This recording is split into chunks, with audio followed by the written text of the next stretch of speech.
Hello, I'm Kenesha Richards, reporter for YCRadioNews.org. Brooklyn's crime rate has dropped significantly over the years, and the quality of life has improved.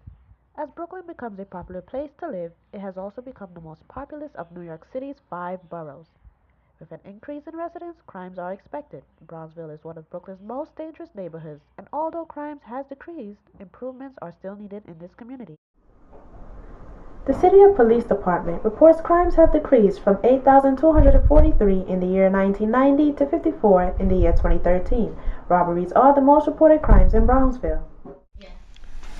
Community Affairs Officer Keoma Boone of the Brownsville 73rd Precinct couldn't disclose private information due to the NYPD regulations.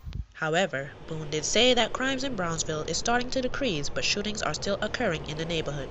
Boone said crimes are at an all-time low, but much improvements needs to be made. Lita Williams is a former Brownsville resident currently living in the Lower East Side of Brooklyn. Williams discussed youth and crime in the neighborhood.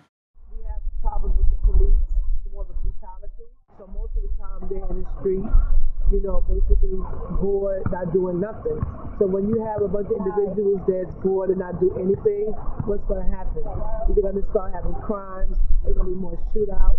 There's a lot of things. When I come to Brownsville from the Lower East, most of them I can't even carry a pocketbook because I do a lot of robbing. A lot of these kids in Brownsville, they come from a parent that has been in a crime themselves. There's no role models in the area. 50-year-old Andrew Alexander talks about life in Brownsville and growing up in the neighborhood. Andrew said, "It's a shame how residents treat one another as African Americans." It was tough. It really was? How? Absolutely. Because it's the grime of everyday life, you understand? Life is hard. Being unemployed, incarcerated. We all the same breed, nationality, same ethics, same substance, and it's not just right, you understand, for so much division, amongst the community and the same group of people. It's sad and it's shameful, to say the least. 40-year-old Brownsville resident Steve Doughty discusses the negative impact the community has on the youth in the neighborhood.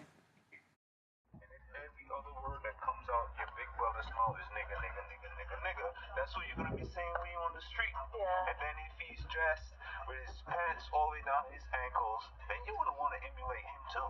Yeah. So it sucks. But I live over here and my kids do none of that.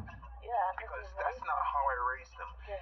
Everything else can happen outside, but within the walls of my home, it's a total different setup.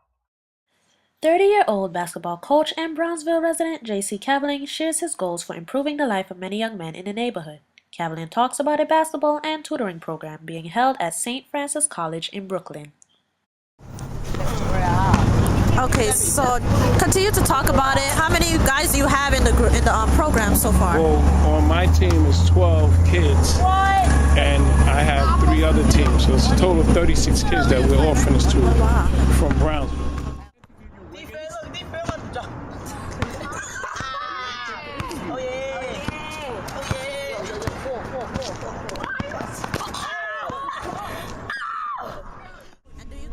Like scholarships if they're really good? Well, this team that you're seeing behind me right here is a middle school team.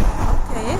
So some of them are getting opportunities that they wouldn't usually get, but the tutoring is going to help them achieve more in the schools that they're in now. Okay. What we're trying to do is we're trying to save some of these kids from the negative things that are going on in this community right here. And one of the outlets that we have is basketball, with an educational component attached. I'm Kenesha Richards for YCRadioNews.org.